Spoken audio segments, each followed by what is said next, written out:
Hi, everyone. Let's give folks a few more minutes to join.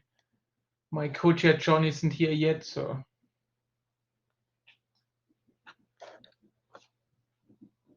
Hi, Ori. Hi, Eduardo, Cedric, Carsten, Rich.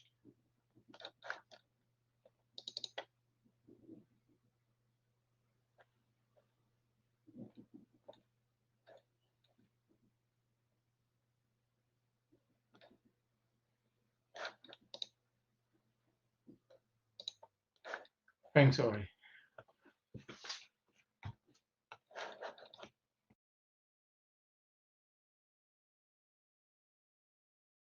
Hey, Steve.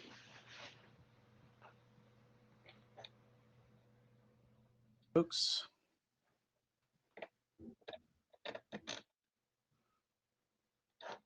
I can almost hear you.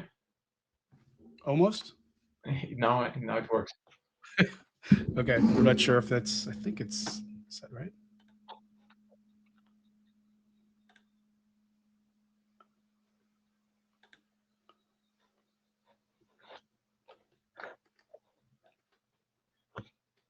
Hi, John. Hi, Dick. Hello, Hannes. Hey.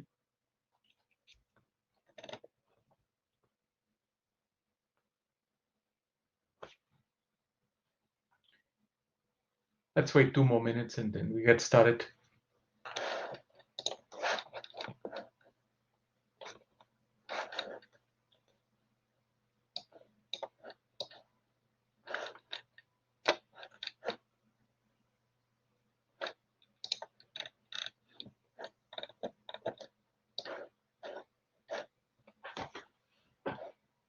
The Zulip user versus participant.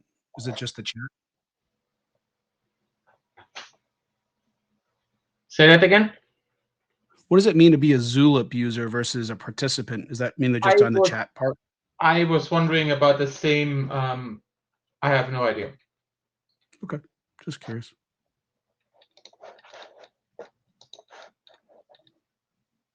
Yeah, if it's just a chat, it may be, the whole thing may be not so super meaningful.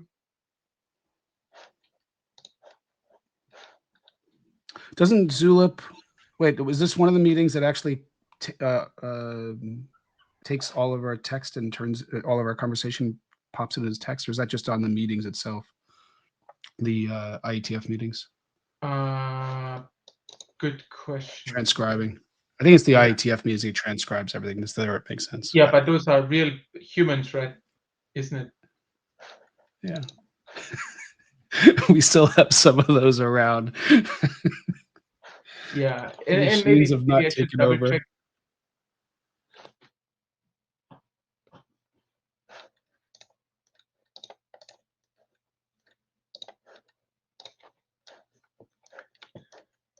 Okay.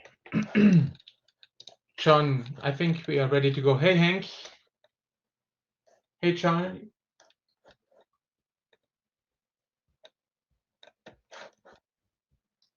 Okay. So I'm going to write the notes again. Today's topic is quite focused because we wanted to talk about the hackathon at the IETF meeting, which is approaching.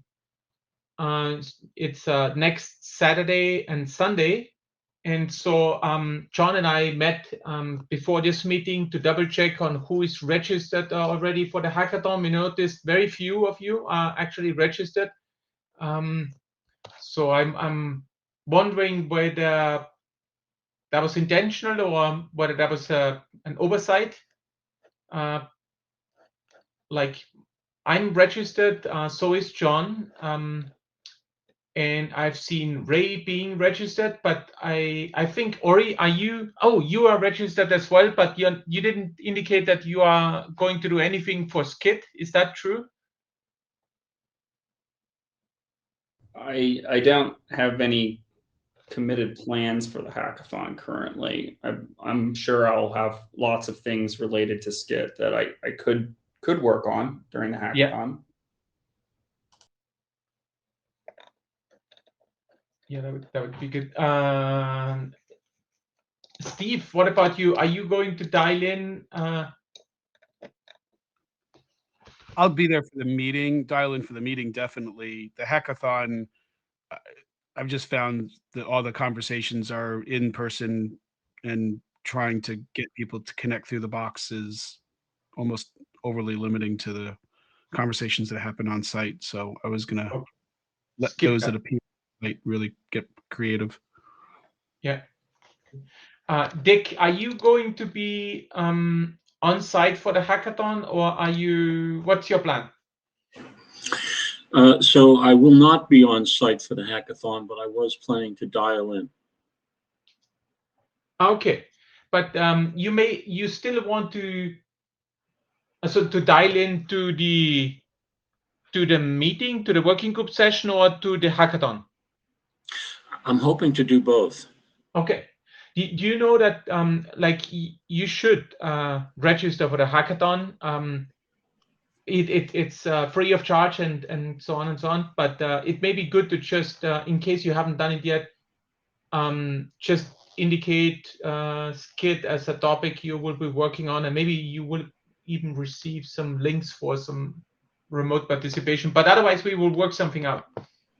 We'll just stay online.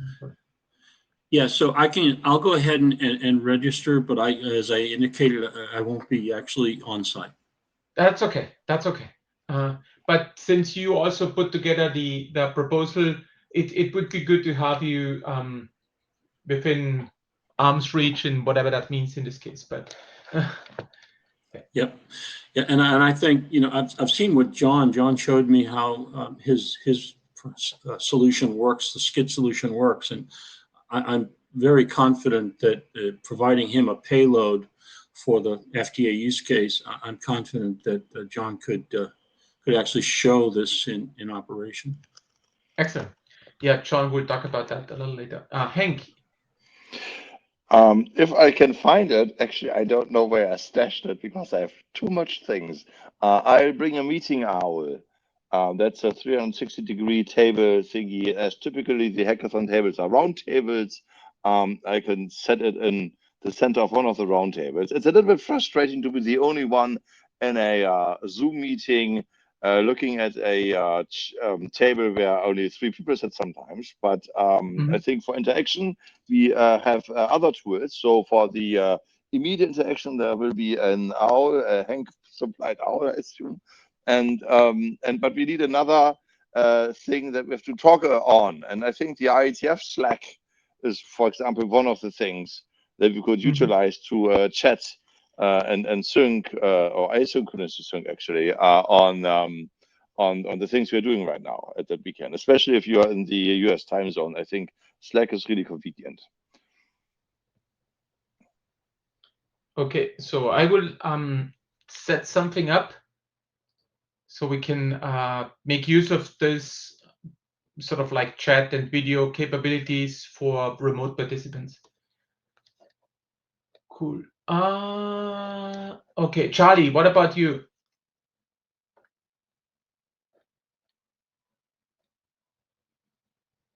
Join. I actually I'm not going to be able to make it in person, certainly. And I guess I'm wondering, is it going to be valuable to try to join virtually? I'm not sure what we're going to. I guess we're going to test Dick's FDA use case. Is that the objective? Yes. Yeah. I mean, that's obviously a very useful case that I'm interested in. So if there's a facility to dial in, I think it'd be worthwhile. I'd be interested in doing that. Yeah. What I'm just thinking loud here, but what we could potentially do is like you're probably, unless you're really implementing something, you're probably not going to sit in front of the laptop and watch us write some code and so on all day long. So maybe we can schedule a meeting at the end of the day, or so end of the first day, and then another one on Sunday. So you can basically keep you up to speed with what's going on, and maybe discuss some of the issues. That would be really helpful, actually. Yeah. I mean, is there the thought that to be actual coding, or to be more of a sort of a tabletop exercise, or what's the Yeah. objective for Mhm, output. Yeah. And maybe I'll let John briefly talk to that. John, do you want to say a few words on this? Yeah, so definitely a coding exercise, not a huge amount of code to write because we achieved most of it last time. And this is really in pursuit of getting that use case implemented.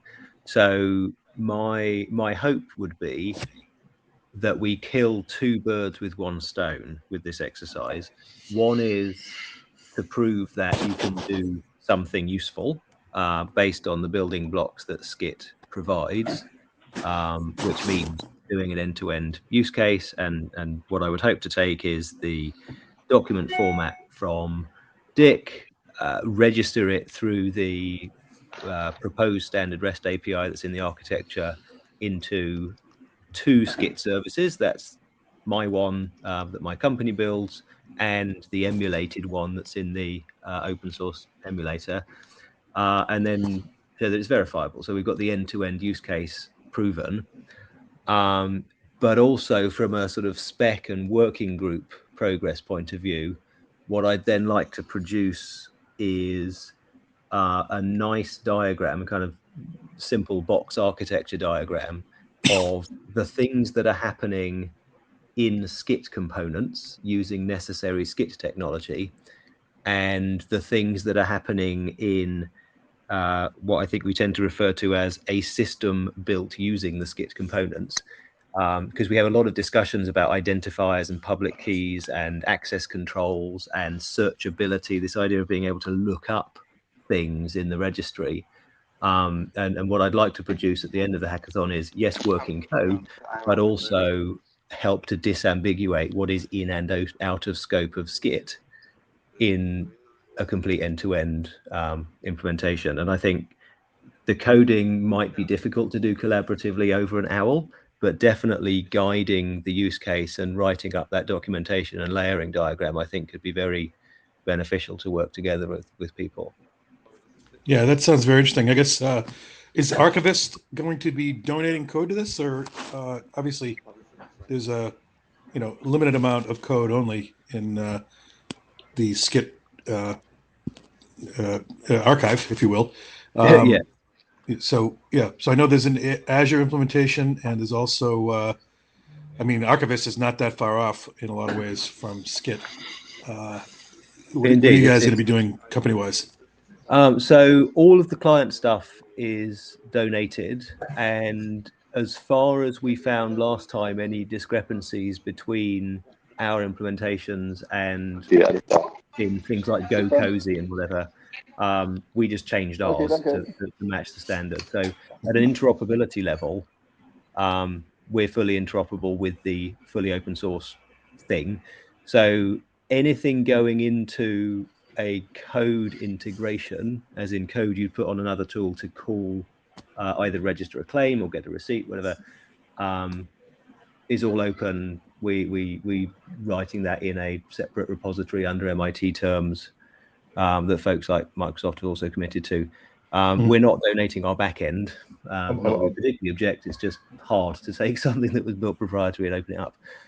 But it's based, everything that you need to rely on is based on fully open consensus Merkle tree implementation. So we're donating everything on the client side, and everything that's not actually open is verifiable by open source things.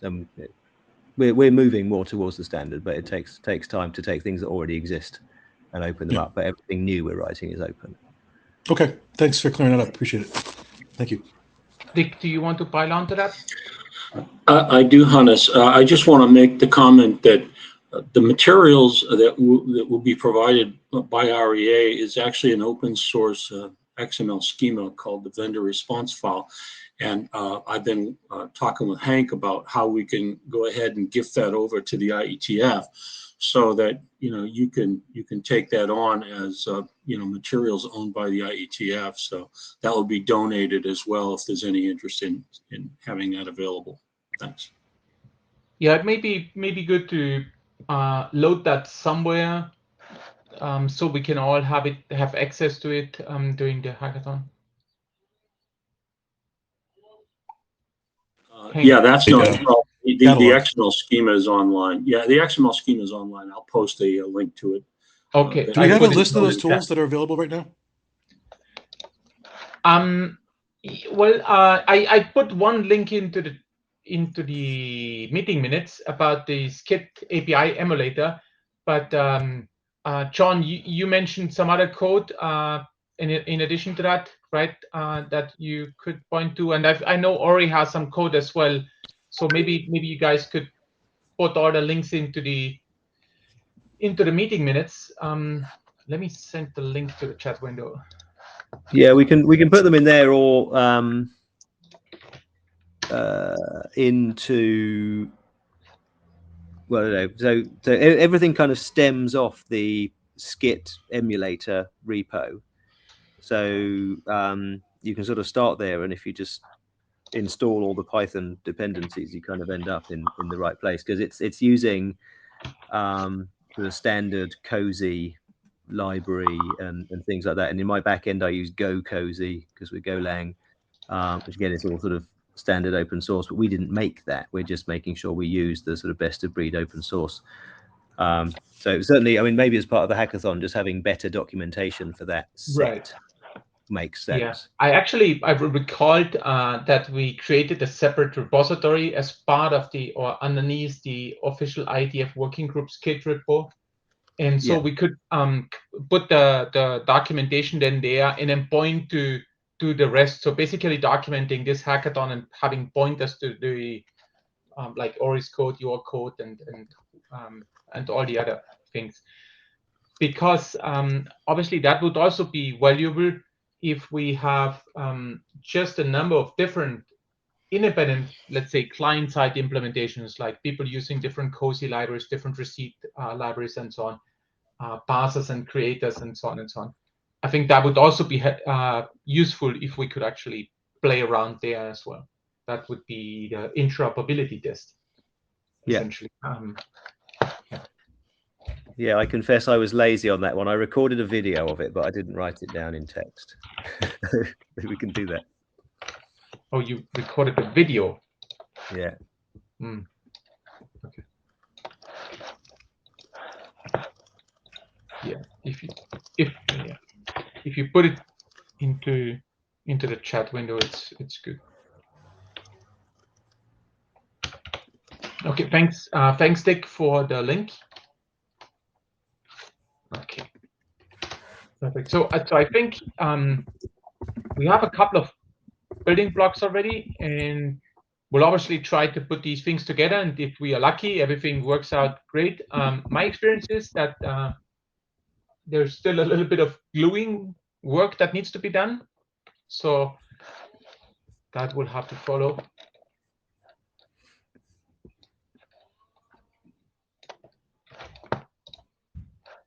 Okay. Oh, Roy, thanks for joining. Roy, are you planning to attend the IETF meeting or the hackathon? No, at this point, no. Okay. Do you want to attend Well, remotely? Yeah, I will probably do remote for SCITT, definitely. That's for sure. Okay. Okay. What about you, Cedric? I stopped in my list before I reached you. So I will be remote for the SCITT session, and I was not planning to attend the hackathon unless there is a plan for remote participants. I looked at registration just now. I think the only registration to the hackathon is for on-site participation, so I'm a bit confused there. Well, for the hackathon, you can also you can decide whether you want to be on-site, which of course is preferable, but you can also join in remotely, which actually I did last time for the last IETF meeting. I did that, and it worked fine. Like I accomplished something. No, I would be happy to join for some sessions, or but I think the key there would be to have an agenda so that I know when to join and when we can contribute remote. I was just remarking that I haven't found a way to register for remote participation to the hackathon. Okay, I will look it up for you. I'm not sure how to manifest that, but as long as it's on the list and it's advertised, I will try to participate to the advertised sessions. Yes. Yeah, let me post you to the list. But yes, I won't be able to travel that time. Yes, and Antoine either. Yes. Yeah. I I guess Hannah, it I would do be. believe Christina is going to be there as well. So Is she going to, like, she didn't join the meetings? Is she going to participate in the like hackathon also? I'm confirming with her this week, but yeah, Oh, okay, excellent. one or both of us are going to be there. Okay, cool. Yeah, so I think John and I will have a discussion about how we best schedule some sessions for the remote participants, because even if we provide the possibility for you guys to like contact us at any point in time, I think it would be useful to do kind of a short status update, and yeah, there may be issues to discuss, and maybe you have some ideas, and maybe you have a chance to contribute something. Yeah. Okay. Perfect. And there was Antoine is someone who I miss. He participated in the past, but he kind of dropped out. Do you guys know whether he would be joining? So I discussed with Antoine before. He had a conflict for this meeting. So, but like me, he will participate remotely to part of the IETF, and I don't. And he may participate to some of the hackathon if it's advertised. Yes. Okay. But that will be remote. Yes. Okay, good. Excellent. So maybe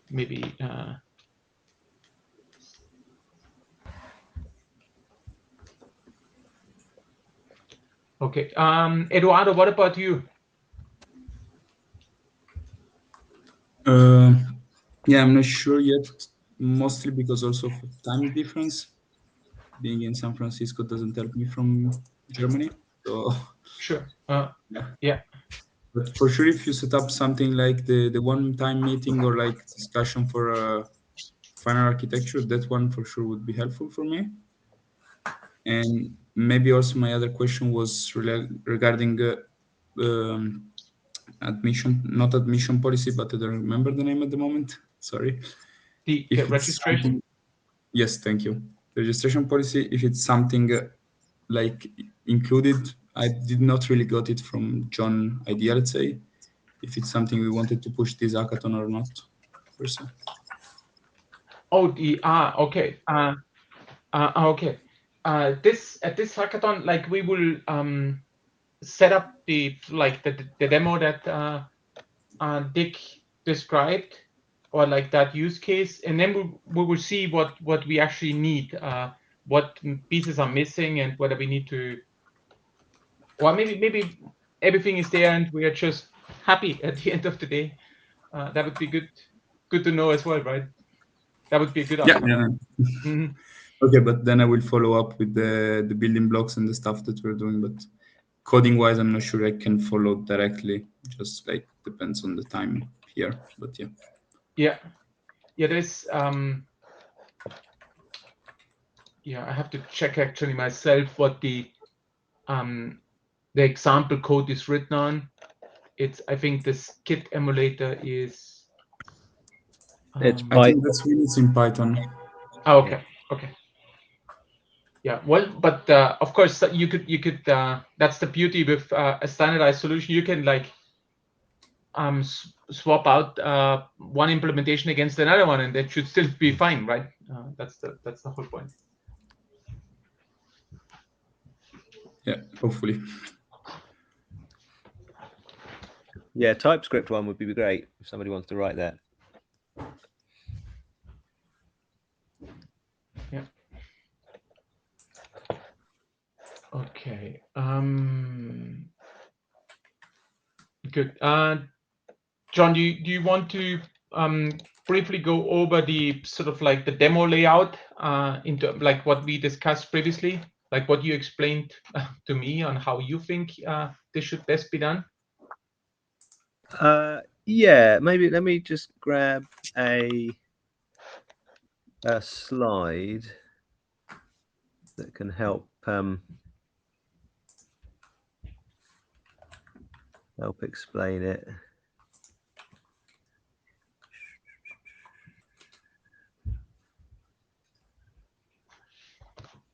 This one, I think. Yeah, here we go. So let me share that PowerPoint with everybody. Yeah, because when I hear the question that was just asked, I think registration policies certainly was. I think we've made lots of improvements in the last 2 weeks, but it was a big topic to cover, and I think covering it is still a good idea. But I'm not in a great position to complete an implementation of something there, whereas I am in a good position to answer some of these system level questions that have been raised. So that's why I've picked that. Some reason, okay, it doesn't want to let me share my screen. Why is that?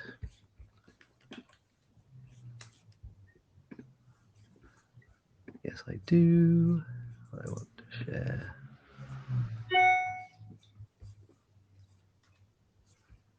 That. Okay, permission denied. No good. Okay, I'm going to try and just explain it because I can't share my screen, and I think we can't put images into the chat, can we? So, so the basic layout that we have today is the emulator in the SCITT community GitHub essentially makes two different binaries. There's a thing called Flask for anybody who knows Python things. So there's a little Flask that sets up a server, and it's all local, so you can run it on a very simple dev machine or laptop, but it creates a service that sits on the far end of a socket. So it's as though it's a cloud service or ledger. And then there's a client that you can use to make well-formatted REST commands for SCITT. And that obviously, both of those pieces, the client sender and the service receiver, are based on the messages in the proposed REST API in the architecture document today. So you run that thing, and when you run the service, you tell it which backend you want to use. And at the moment, there are only two options, but we would hope to have several options in the not too distant future. So there's one that was donated by Microsoft, which is using the CCF algorithm, and is basically just a quick emulator, but it works, and it accepts claims and it gives back receipts. Or you can use the archivist backend, which also accepts claims and returns receipts, but using our production live Merkle tree transparency log rather than a local emulated one. And the beauty of the interoperability test here is that, of course, any client implementation doesn't need to code any specifics for the backend in. So you just write to the SCITT spec. The code is the same no matter what, and it's a matter of configuration on an instance which of the registries you go to. And obviously you can even change. You can go to one registry for one type of information, a different registry for different types of information. And as we've discussed, maybe for certain important or very globally or long-lived things, you might send things to both. So it's nicely sort of client API level interoperability there. And then when you send these things and get the receipts back, whether it's the archivist backend or whether it's the CCF emulation, the receipts are fully verifiable offline. So you've got complete and consistent Merkle tree inclusion proofs for your claims that you can verify with the regular open source cozy and, in my case, consensus Merkle tree code. So that's the state of the art today. It's nicely separated, it's got nice interfaces, it's got good interoperability, and it's got client standardization.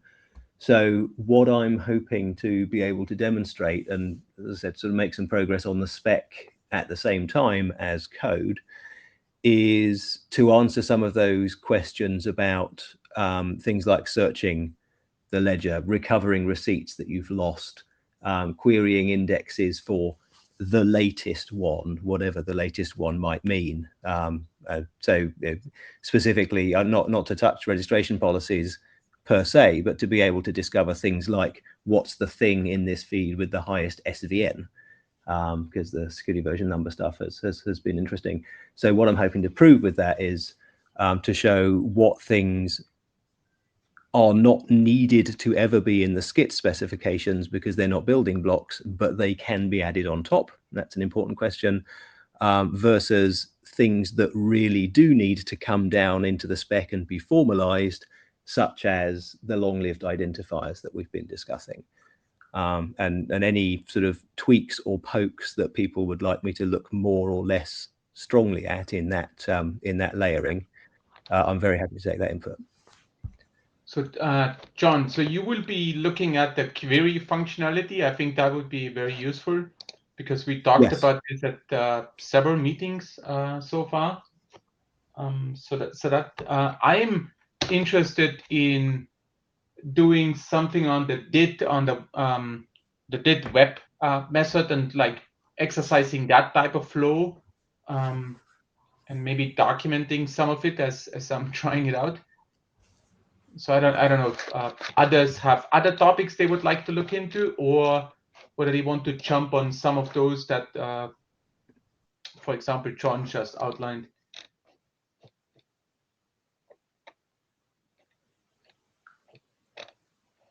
Hank, what about you? I don't think you mentioned anything yet.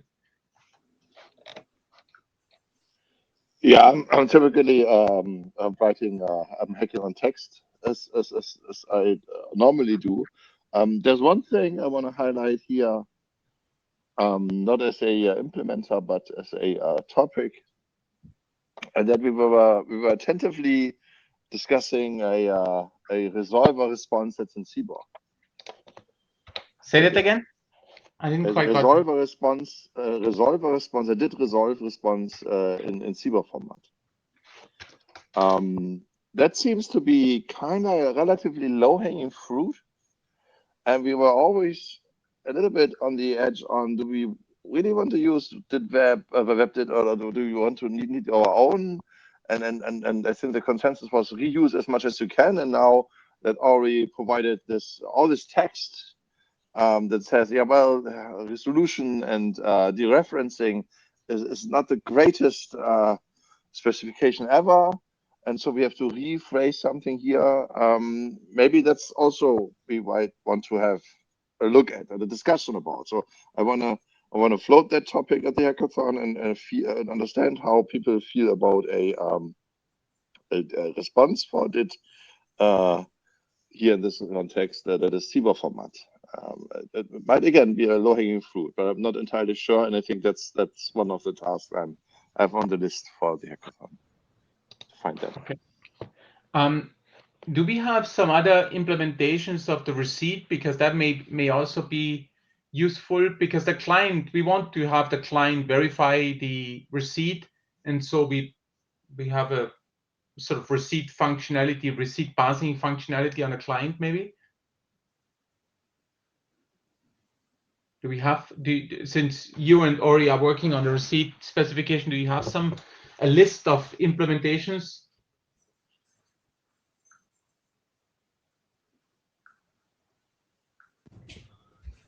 I'm not sure I fully understand the question, but I have an implementation of the current Cozy proofs draft, which supports consistency and inclusion proofs, and I use that implementation to create transparent statements on the client. And so, as far as I'm aware, that's sort of in line with the architecture, but the specifics of how you get to a SCITT receipt are still, there's sort of two parts to that in SCITT. and both of them need to make use of cozy envelopes in some way. So you need the REST API to support the cozy envelopes, and then you need the client to construct the transparent statements from what it gets from the REST API. Right. I'm thinking of like basically circling a little bit back to the early discussion. Like we obviously have the code in the SCITT API emulator repo, but that's sort of like one specific implementation. And I was wondering whether there are other libraries that we could kind of drop in. For example, instead of, let's say, the client, as you said, like for the client consists of multiple different pieces, but maybe someone else has the different pieces in a different language. And so, for example, there are many implementations out there of cozy, for cozy sign, for example. But when it comes to parsing the new work that you've been doing on the receipts and so with the cozy proofs draft, that's a different story, right? That's new work, so it's not available everywhere. Does that make sense?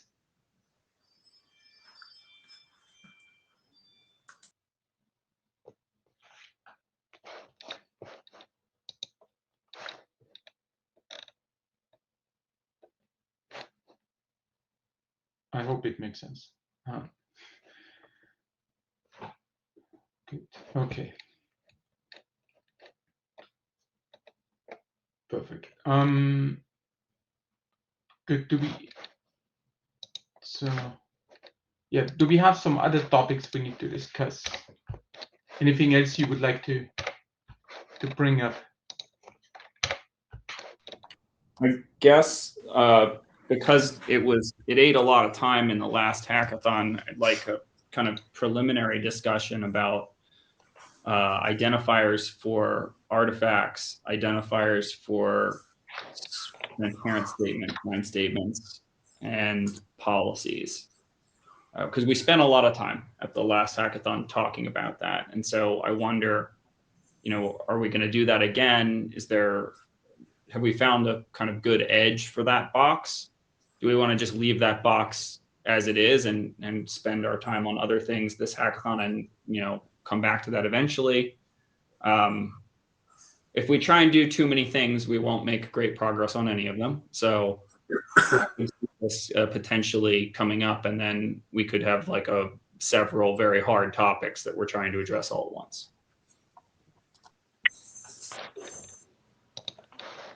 Steve. Identify as we start doing these interops, we're going to need a way to point to each other. So it seems pretty important. I was actually going to bring up a different topic, but I'll just do a +1 of that. Okay, what's your topic? Just that usually the SCITT session is later in the week, and we wind up taking a portion of the hackathon and side meetings the beginning of the week to prep for the session, the presentation, the speakers, the talking points, and everything. And the session is on Monday this time. So I don't think we can good comment. Yeah. Good point. Yeah, almost forgot. I discussed it with John, but then I forgot about it. Yes, we need to, like for those people who are there, and at the moment it seems like we are talking about Ori, Hank, John is there, Mike Brock is there, and I think in the SCITT session in person nobody else. Is that correct? At this point, I think that's true. Yeah. Okay. So of course we can. So we need to find out, and as you've seen, John and I posted a first version of the agenda, and we're essentially leaving the names of the speakers empty. And so that's one of the questions on how we should best populate those entries on who should be on the hook for working on the slides and giving the presentation, the status update on at least the architecture document.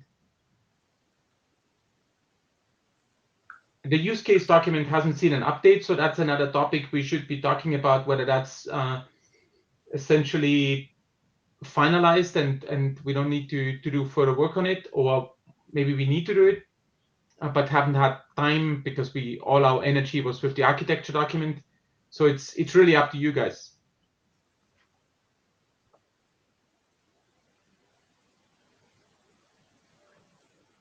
Happy to Steve, help since I won't be on. I don't think I'll be on site at this point. So I was trying to not offer help where it's better to be done on site. Since this has got to be done before, I'm happy to help facilitate some of that stuff, for next week. Actually, Yeah. wait, when is it? Yeah. Okay, excellent. Roy, do you want to say something about that topic too? Well, it's a slightly different topic. You were supposed to be finding a home for the discussion of company identifier. Did we decide where that was going to go? I wanted to use the IETF meeting as an opportunity to talk to people about who have more experience than I do, to get a sense of what they would be doing. So yeah, so that was my plan, and come back to the group either during the week of the IETF meeting or shortly afterwards with an idea or a plan what to do next about this.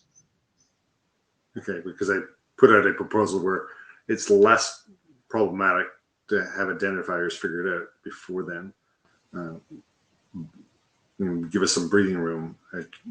That's why I said, hey, if it's going to go somewhere else, let's figure that out. Yeah, well, I definitely haven't forgotten it. I read through the email discussion. There was a lot of good material in there, pointers to what other groups and organizations are doing. So really interesting.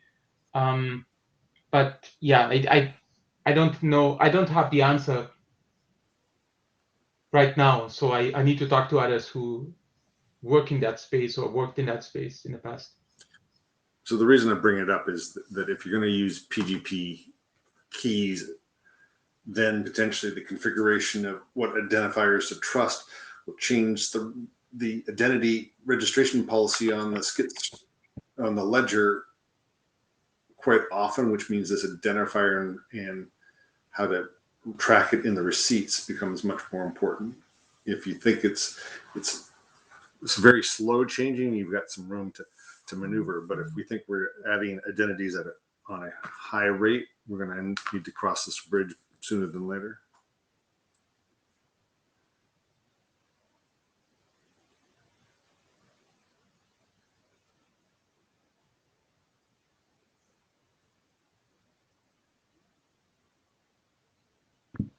Fully understand you, right? It's a very good point. I don't think we will be able to address this issue at the hackathon itself. I think that would be tricky. I'm perfect. Yeah, I'm pretty fine. I'm fine with that. I'm just letting you know that, hey, there's an interconnection between these two that you have to be careful of. Yeah, definitely. Steve?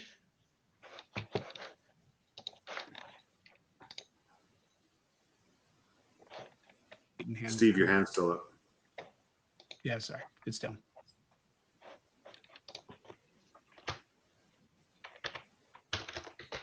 I note this in the meeting minutes.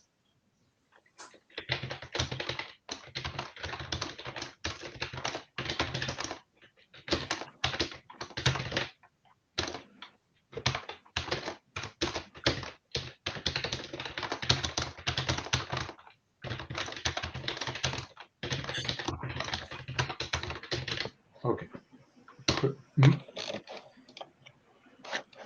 Good. So, Dick. Thank you, Hannes. Quick question on the hackathon.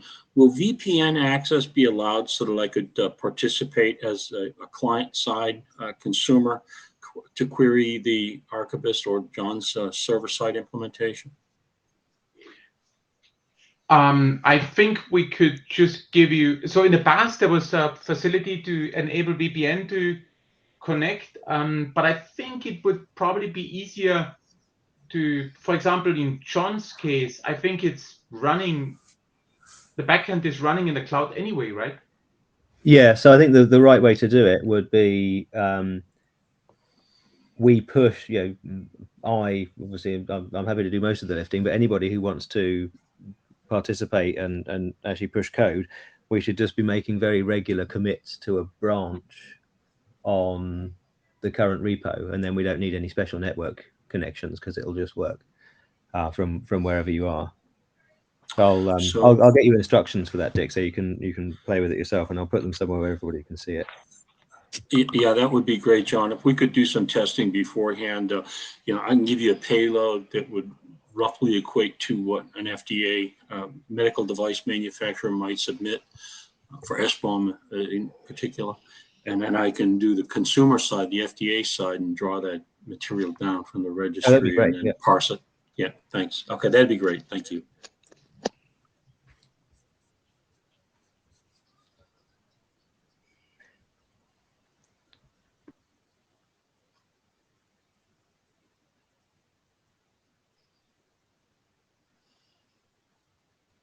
Hank. Thanks. Yeah, so there's a different working group chartering which is key trends. I want to bring that up. I think a lot of us think that we have overlap to some extent. I assume from the newest charter text they will define tree algorithms, for example, or any kind of transparency algorithms in any case. So so that's interesting to us. There will be overlap if there is a representation or format overlap. And I think that is something we want to do at the hackathon if there are any key trends people there. That we will I don't know, hunt them down and and try to get into better dialogue with them, because I think that was not rather successful until today. Yeah, Hank, this is a very good idea. As you have seen from my frustration a little bit on which I shared on the mailing list, these various attempts that we've made to reach out to them and to have them participate at one of our calls, which are obviously happening frequently. So there were a number of opportunities to discuss this. That didn't work out. So hopefully the IETF meeting itself provides the next opportunity, or particularly the hackathon itself, because clearly there's an overlap. It's a different use case of this in quote transparency service. So yeah, I think that needs to happen.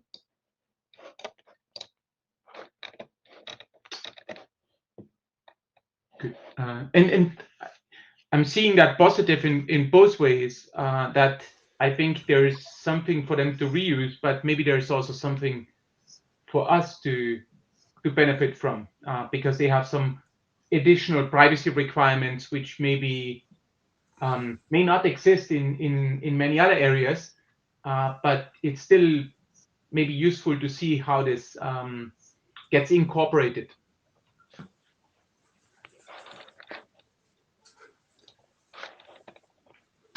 Okay, put that into the meeting list. Roy, do you want to add something? No, I'm trying to think through how we're going to do all this stuff. But yes, I think I need to read through the key trends and look at the overlap. The last thing we want to do is bifurcate or confuse people.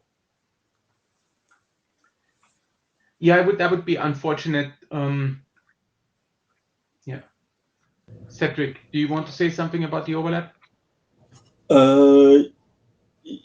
Not necessarily on the overlap, but on what we can do at the next IETF. So I think finding a way to discuss with key trends during the hackathon would be great, but we need someone on site to be able to do that. Otherwise, we can be at the official session, but the bandwidth will be more limited. In terms of overlap, yes, I think we agree, and we discussed that before. They have some specific need for privacy, and but hopefully they can reuse a lot of the format and definition that we have. So there is an opportunity there. Yeah, I'm checking whether someone from that group is at the hackathon key trends. No, I don't see the name key trends showing up anywhere here.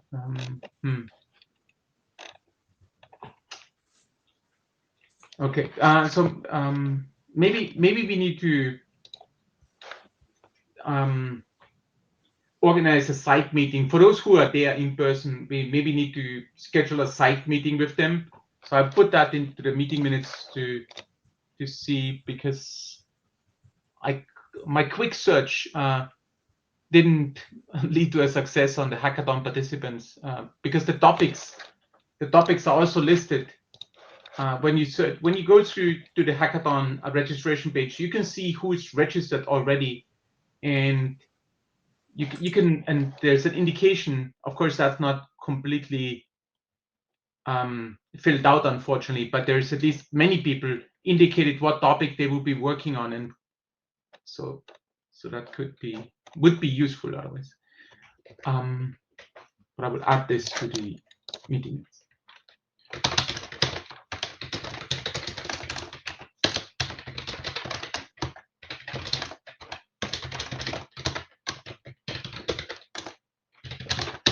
Okay. About the preparation for the slides again. So, Steve, you said you want to do something. Well, you can do something, but you're probably not going to do everything alone, because no, and I won't be on site to be the speaker and even finalize the deck the weekend before. But yeah.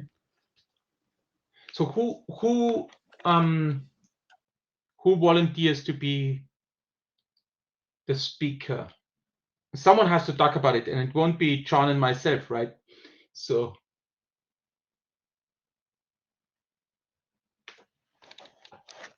Hank.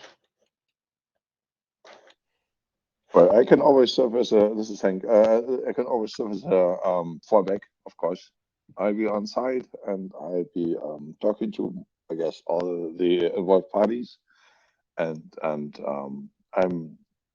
if there's already a set of content being prepared before the hackathon, that's super great. I'll be basically in transit starting tomorrow. Tomorrow I will just get out of day job and then fly out, and then will re-manifest, resublimate in San Francisco on Friday. So I might not be the best person to prep this week, but being on the hackathon site, I'll be able to sieve through all the things that we have accumulated, and then create a presentation from that. I think that's possible. Yeah, we could potentially also split out different topics and have also involved some of the remote presenters, and definitely have you, Hank. I could also imagine Ori, if you have a chance to speak about the text that you added in the PR. I think that could also be useful for some of the participants, because that topic hasn't been discussed for too long. So I think that may be useful too. I'm also guessing that a number of people are new to the group, so giving them a little bit of a sort of a abstract or introductory description of what we are doing, also in light of the hackathon exercise. So maybe that's also an outcome of the hackathon, that we have a kind of a description of a complete scenario on how sort of the different entities interact and how the different pieces of the work fit together.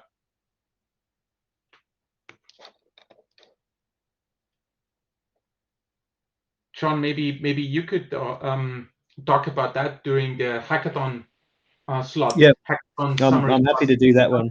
It might actually be helpful with the aims of the hackathon to kind of make sure we stay within our charter and also technically layered. I don't think there's any problem with the chair presenting that sort of thing. So I'm happy to do that. Yeah, we like, I can easily see how we are able to sort of have a wide variety of people presenting, some people from remote, some others, obviously the ones who are there. So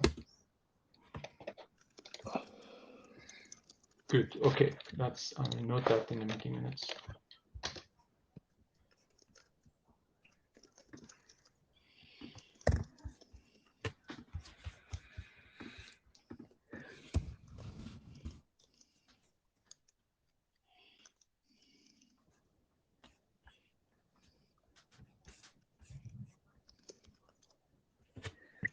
Cool.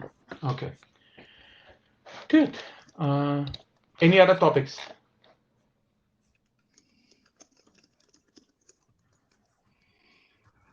Hannes, this is Dick Brooks. I just put a link in the chat to an article I wrote.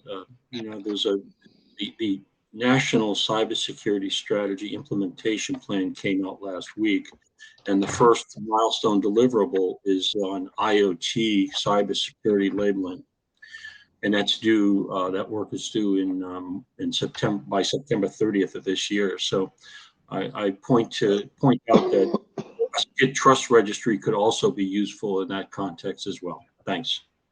Okay.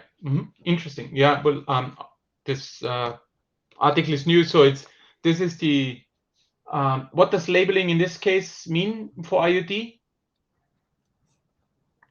So you probably can take a look at the article, but Finland Sure. has a program, and Singapore does too, for cybersecurity IoT labeling. And now the U.S. is going to create, they're going to put it in actual regulations for IoT device labeling, and it's specific to cybersecurity related insights to provide consumers some insight as to the trustworthiness of IoT devices. So that's what the concept is. Mm-hmm. Thanks.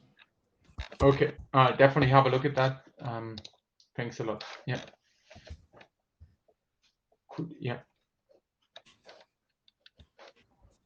And anyone who would like to provide feedback, I'm open to feedback. If you guys see something you'd like me to adjust in that article, I'm happy to do it if you think it will help, adoption for SCITTs or the SCITT approach. Cool. Very good. Okay. Thanks, Dick. Yeah. Yeah, you're a very prolific writer. You write things faster than I can read them. That's good. Yeah, that was what I was going to say as well. I'm kind of known as so a big I mouth. actually have that in my queue, the National Cybersecurity Strategy Implementation, and haven't gotten to it yet, but I do imagine there are a bunch of supply chain things in there that could be useful. I'm pretty sure, though, that the Finland system is probably not going to be the one. That strikes me as more intended for sort of renewables, and we're looking at something kind of different, I think, for the IoT side in the US. Again, just my impression without a lot of detailed reading so far. But I still think Dick's point is well taken. There is a great opportunity here for SCITT to be implemented if we can gather the data that is needed for these supply chain integrity initiatives and store it in one place. That to me is the huge value. And just one editorial comment, I don't know if we have looked at that closely enough, the operation of SCITT and how it would work in real life. We've spent a lot of time on, the encryption and the PKI substitution, certification, receipts, all that stuff. We haven't actually done a lot with operation in real life or simulated real life. So I would urge us to turn to that as soon as possible. Yeah. Yeah, I agree with Charlie in this case. I mean, the world is moving around us. The supply chain is not a greenfield opportunity. It's a moving target. And so when these opportunities present themselves, like this labeling scenario in the FDA case, I think anything we can do to show that we have a viable solution to the need is beneficial. And of course, it's imperative that the SCITT definitions of how we ensure the integrity of the trust registry and the process is vitally important. And I think that's what we have to be able to show in the architecture documents and any guidance we offer for implementation, is that the material you'll get out of a trust registry, a SCITT trust registry, is trustworthy, and that's vitally important. Thanks. Yeah. Itself can be more important than the authentication of that data. If you have a label, for example, that's going, basically you're gonna instantiate SCITT with the information in the label and then print out the SCITT for the label, and that's all self-attested and doesn't require any kind of certification or authentication or really anything, at least not the way it's envisioned right now. So we've got a different kind of use case that we've made SCITT ideal for. It can be adapted to this supply chain and labeling concept, and should be, in my opinion. But I think we do need to start thinking about how do we get the data in there? How do we print it out so that it can be pasted on the side, or some representation of it can be pasted on the side of a camera or an elevator or whatever it is. I think we're in 100% agreement, Charlie. This is a great opportunity to show that what we have is actually going to provide real use to consumers. Right. That's right.